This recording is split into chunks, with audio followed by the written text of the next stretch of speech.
The running back carousel in San Francisco this season has been one of the hot topics of discussion this fantasy offseason. Breida, McKinnon, or Tevin Coleman, which one is more likely to emerge as a fantasy star in Shanahan's offense, which has traditionally produced fantasy star running backs? In today's Fantasy Football Films episode, I'm going to focus on the Kyle Shanahan run scheme as well as what that means for the fantasy running backs and receivers. In previous episodes, I gave a rundown of all the players I would cover in this episode.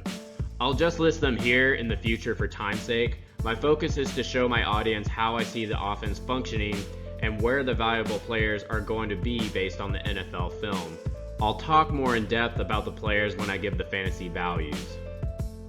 The Shanahan offense has many strategic themes, but one of the main weapons Coach Shanahan uses is the run game.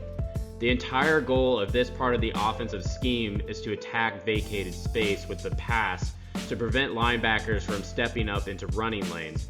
The play action married with a good run game seems like a simple concept to understand, but with a couple of key details, you'll be able to see why Shanahan values certain traits from his running backs and thus understand why one would be more valuable than another in fantasy football. To begin, I'm going back to the whiteboard and I drew up a basic power I formation with a typical cover 2 man coverage look. Shanahan uses many different run plays, so the one I will focus on here is a basic weak side ISO run. The offensive linemen block their defensive line assignments with the center double teaming the nose tackle with the right guard, before peeling off to block the Mike linebacker, preventing him from coming over to make a play on the running back.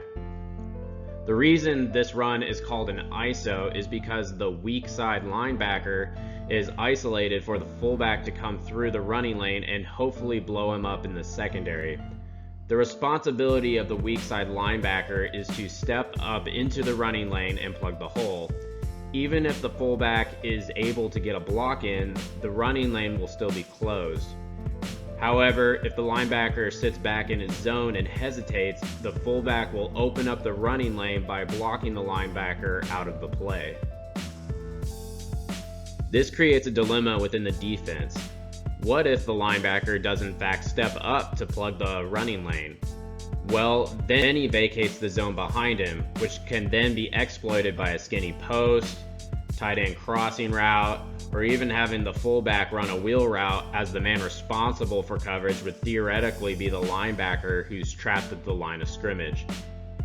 So the next question we ask is, which running backs fit this scheme best, and what traits does Shanahan value within this system? To explain, I want you to imagine a door, and picture this door as the running lane. If the linebacker backs into coverage, the door is open for the running back to step through. If the linebacker steps down and plugs the hole, the door is shut and the running back will be stuck in the backfield.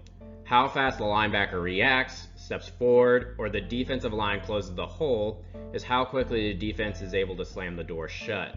So it would stand to reason that the number one trait Shanahan would value in this run scheme would be a running back's speed through the hole and to be capable of fitting through the door before the defense was able to close it shut, therefore maximizing the chance of the running back breaking into the secondary. Coach Shanahan utilizes a series of smaller backs that have incredible speed within a running lane. A lot of these backs don't really fit the typical running back mold for teams because of their size, considering the injury turnover at the position. So none of Shanahan's backs are going to receive a substantial workload at any given time. They rotate to ensure they are fresh on any given play, so once again maximizing their speed through a running lane and limiting the workload. The first play I chose as an example to show this offensive scheme is from their Week 12 matchup against the Buccaneers. It's 2nd and 8 and early in the first half with the defense showing a zone coverage look.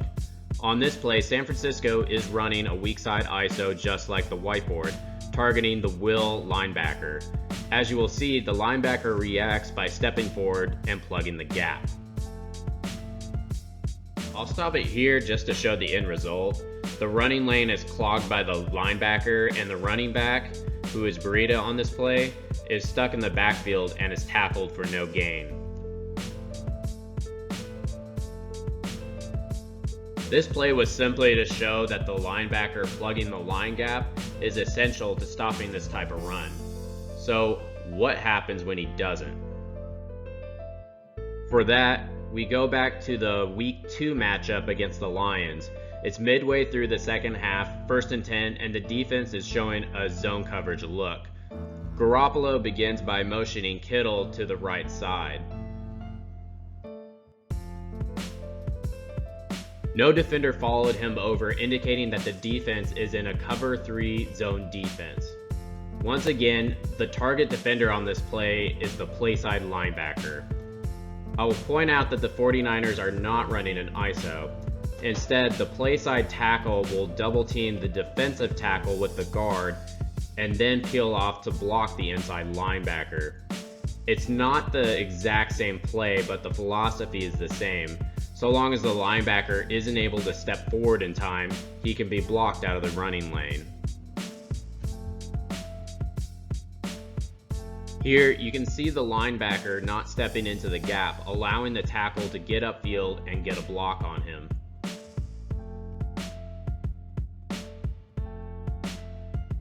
Breida gets through the lane, accelerates, and scores.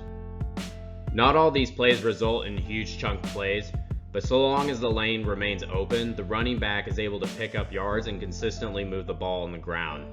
The linebacker must step into the gap and vacate the zone if he wants to stop the run. And this next play is to show what happens when the zone is vacated. This play is from the same game. It is 1st and 10 midway through the first half, and the Lions appear to be in a man coverage look. Kyle Juszczyk, the fullback, is motioned to the sideline. The Lions are in a cover 1 man, and the Mike linebacker is the primary man responsible for the run gap on this play should the run come up the middle. The Niners are not running, however. Instead, they are running a play-action toss with Kittle running a crossing route directly at the Mike linebacker. The linebacker steps up to help the run, vacating the zone behind him that Kittle is running his route into. Garoppolo locates Kittle and delivers the ball.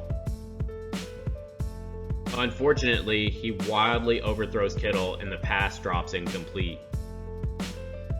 I chose this play to mainly highlight one of the many ways Shanahan attacks the vacated zone.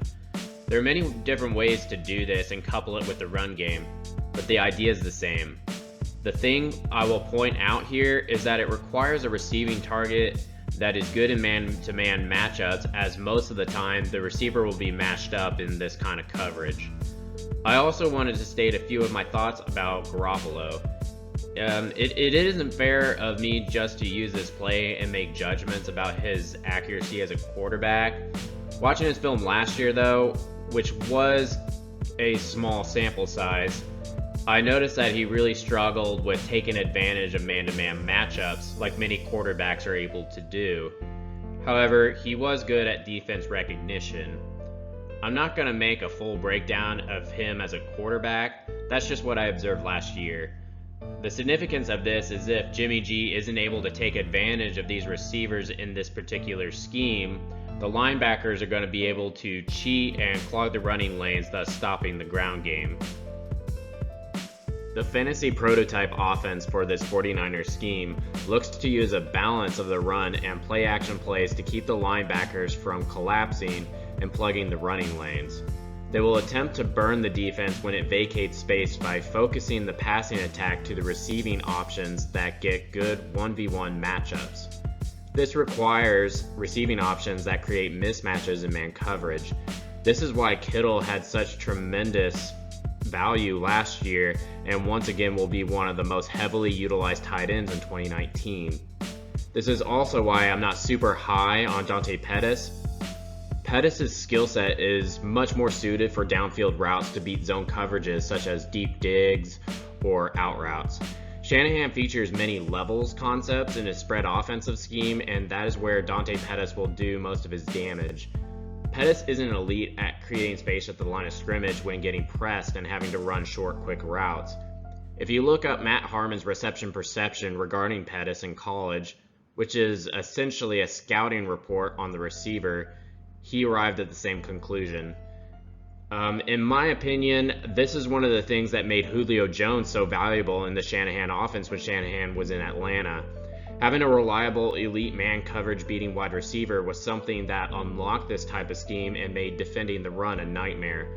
I don't see Pettis as that kind of talent, unfortunately, but luckily the 49ers do have Kittle, who is very gifted at the tight end position, so the 49ers do have ways to punish a defense that wants to plug up the running lanes on a consistent basis.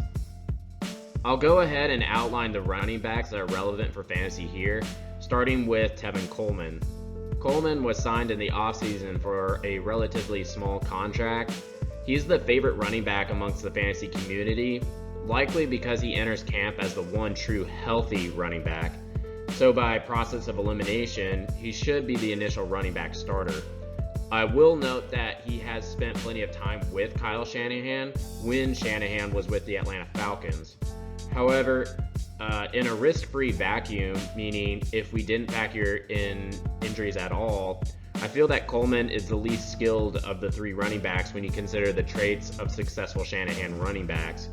With McKinnon and Breida healthy, they are both more explosive and agile than Coleman, making them more potent offensive weapons in this type of run scheme. But of course, the most valuable trait to any NFL team is availability, making Coleman the most valuable back at this current point in time. Jerick McKinnon is another running back that was added to the roster in last year's offseason. However, he never saw the field with the 49ers due to a torn ACL last year.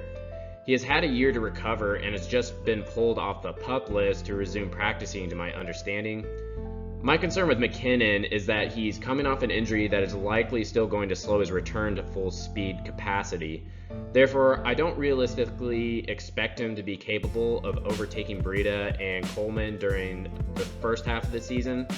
I will state that minus the injury, I like him the best from a skill standpoint, so you may look to target him later in the season off the waiver wire or something. He wouldn't be the San Francisco running back that I would draft. That title belongs to Matt Breida. He was an undrafted free agent signing by the 49ers in 2017 and had a fairly productive year in 2018 that was eventually slowed down by injury. I will note that he's a pretty tough player. Whether it was a good or bad thing, he played through his injury. I think that just speaks to his toughness and gives you a little more confidence that he isn't made of glass. He's recovered over the offseason, and I expect him to be fresh for the new year. He's the third 49er being taken in drafts currently, and I think this is a mistake. He's more explosive than Coleman, younger, and faster between the tackles. All traits that are used by Shanahan to turn a relatively boring running scheme into an explosive weapon. Not to mention, he's also fairly gifted as a pass catcher.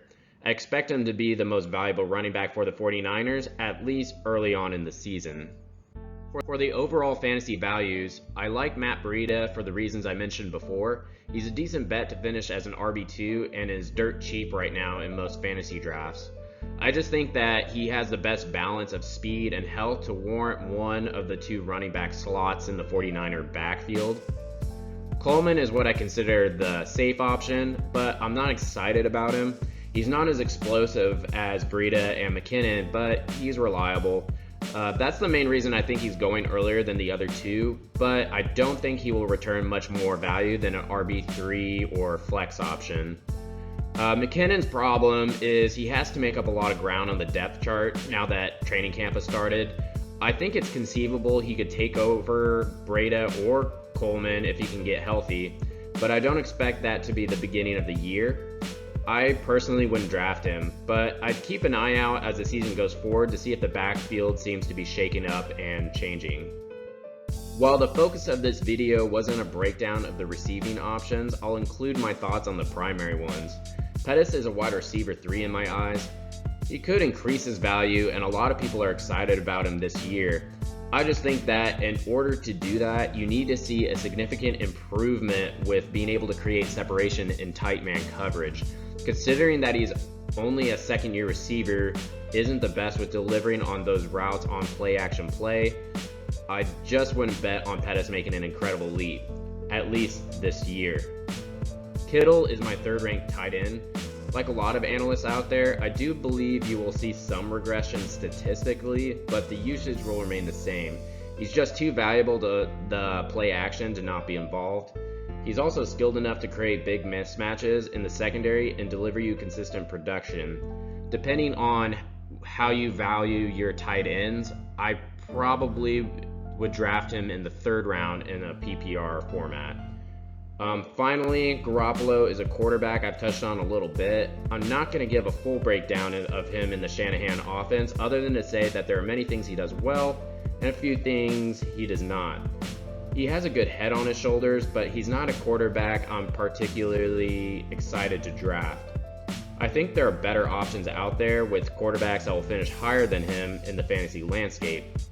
If you had to make me say where he will finish, I'd probably say he would be a low ceiling quarterback 2 with maybe a pair of really good performances when the defense sells out against the run.